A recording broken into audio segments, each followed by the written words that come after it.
With the arrival of World War I at America's doorstep, women in the United States of America still did not have the right to vote in national elections and therefore could not serve in the military. Women who had joined the workforce while men were fighting in the war had seen the possibility of a life beyond homemaking. In keeping with the spirit of the progressive era, a period consisting of reform movements that took place at the turn of the 20th century, many women came to see active involvement in the war effort as an opportunity to gain independence and rights. Women began to fill manufacturing and agricultural positions on the home front. Awaiting a surge in demand for medical services, the Army Surgeon General issued Army Medical Reserve Corps registration forms to all physicians. However, because it was anticipated that the responses would be filled out by males, these forms did not ask for physician gender. As a result, women's applications were turned down since it was thought that they couldn't withstand the demands of the battlefield and weren't fit to lead men. Despite the fact that women had been serving in the military nursing corps since 1901, women physicians were also informed they couldn't serve because it hadn't been done. Several of the difficulties experienced by women doctors during World War I were particular to the war, and most also apply to female doctors today. They retrieved unfair compensation and little appreciation for their contributions. On the other hand, their male colleagues were rewarded and promoted, but they frequently gave their time and effort for free. Yes, they did see a life beyond homemaking. However, they were criticized when they put military service ahead of their family obligations, leaving behind their young children and ailing parents at home. But even then, these women emerged. Women who worked in the field of medicine during the war had become heroes in nations involved in the war. Many of them received medals from their own and other countries as recognition. An instance of this heroism is greatly exemplified in Rosalie Slaughter Morton, the chairperson of America Women's Hospitals. She also attended to the care of civilians affected by the war and petitioned the War Department for military commissions for female physicians. As Morton wrote in the 1918 Harper's Bazaar, almost at once we were all called upon for specialists in pediatrics, psychiatry, and tuberculosis, as well as for skilled surgeons. Morton served in field hospitals along Serbia's Salonika front. Her astounding contributions didn't stop at the war. She continued to break all gender barriers after the war as well. She founded the International Serbian Education Committee to assist refugees in garnering higher medical education in the United States. She established the Virginia Hospital Fund to purchase medical supplies for Serbian hospitals and to develop a pediatric TB center.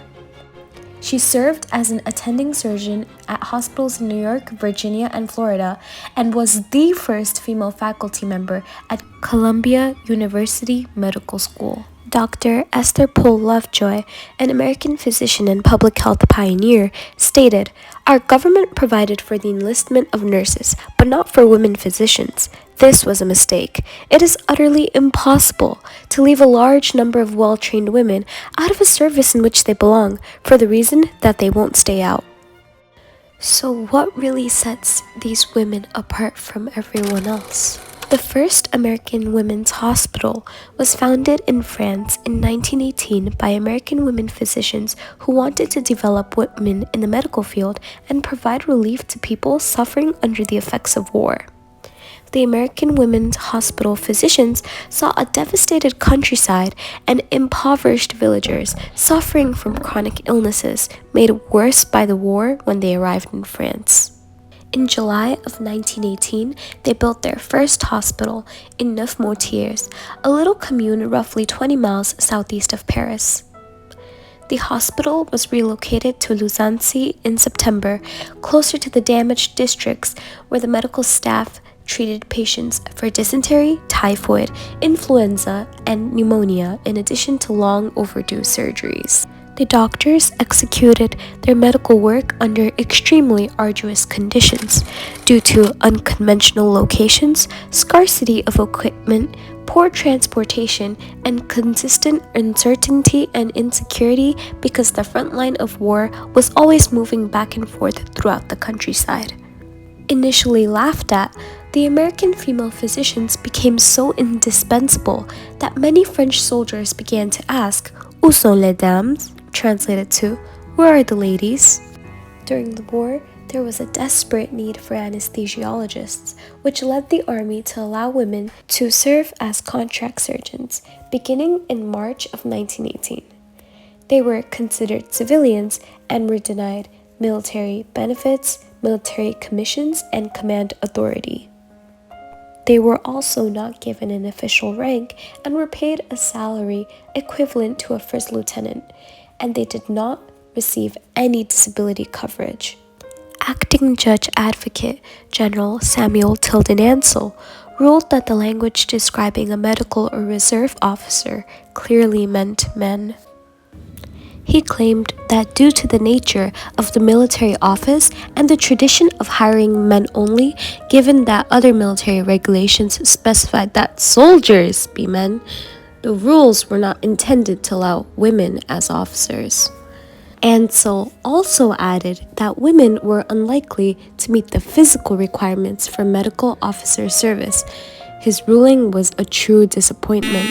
Women physicians knew that the contractor positions carried no military rank or any authority, but they still continued to sign up for these positions because they wanted to be involved in some type of way. They got jobs as anesthetists, bacteriologists, and radiologists, or they cared for military dependents at army dispensaries in the United States. In several cases, women had little previous medical knowledge and had to quickly adapt to the situation while hiding their shock and real feelings. But these experiences from these women remind us that people can rise to an occasion, that the biggest advances for medicine, for humanity, can come during the toughest times as a result of the toughest times. Women were able to garner the right to vote in the United States in 1920, partially because of their patriotism, dedication, contributions, and hard work shown to the men serving in the First World War. On September 15, 1914, about 6 weeks after the outbreak of the First World War, Louisa Garrett Anderson, daughter of Britain's first woman doctor, wrote to her mother, "This is just what you would have done at my age. I hope I shall be able to do it half as well as you would have done."